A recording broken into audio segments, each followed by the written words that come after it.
BJP తనపై నమ్మకం ఉంచి యువమోర్చాలో స్థానం కల్పించడం సంతోషంగా ఉందని బీజేపీ నాయకుడు కన్నె ప్రకాష్ తెలిపారు.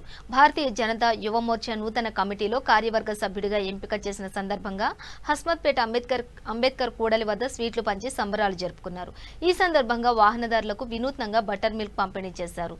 ఈ సందర్భంగా కన్నా ప్రకాష్ మాట్లాడుతూ భారతీయ జనతా పార్టీ తనపై ఉంచిన నమ్మకాన్ని వమ్ము చేయకుండా పార్టీ బలోపేతం కోసం కృషి చేస్తానని అన్నారు. విద్యార్థుల సమస్యల పట్ల, ప్రజల సమస్యల పట్ల భారతీయ జనతా యువమోర్చా ఆధ్వర్యంలో అనేక కార్యక్రమాలకు శ్రీకారం చుట్టినట్లు పేర్కొన్నారు. టీఆర్ఎస్ వైఫల్యాలను ఎండగడుతూ అనేక సమస్యలపై పోరాడతామని, రాబోయే ఎన్నికల్లో అధికారం భాజపాదే అని ఘంటాపథంగా చెప్పారు.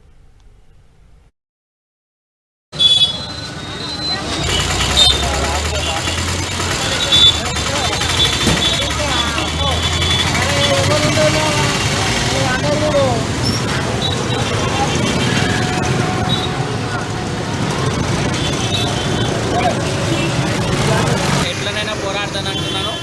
ఈ టీఆర్ఎస్ ప్రభుత్వానికి ఎట్లనైనా బుద్ధి చెప్తాం రాబోయే రోజుల్లో.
जाम गानी